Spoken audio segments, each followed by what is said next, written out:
Happy April. It is Ashley Gaitis with the Gaitis Home Team, and this month we are talking about budgeting.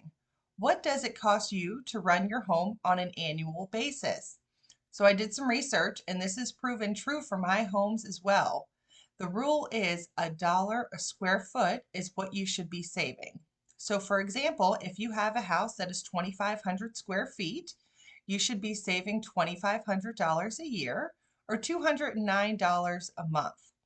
Remember, the four most important things in your house are going to be your roof, plumbing, electrical, and AC. And besides that, you want some extra money to maybe update your windows or a bathroom. That money needs to be there and ready to go. Many of these companies will offer you financing to do updates, yet we really preach building wealth in your home, and that does not include getting into more debt. So if you have this home savings account set up, you're ready to go and you can pay it in cash.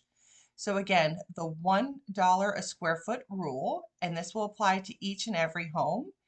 Get that money set up in a separate savings account. As always, if there is anything that we can do for you, please let us know. I hope you have a wonderful month and talk to you soon.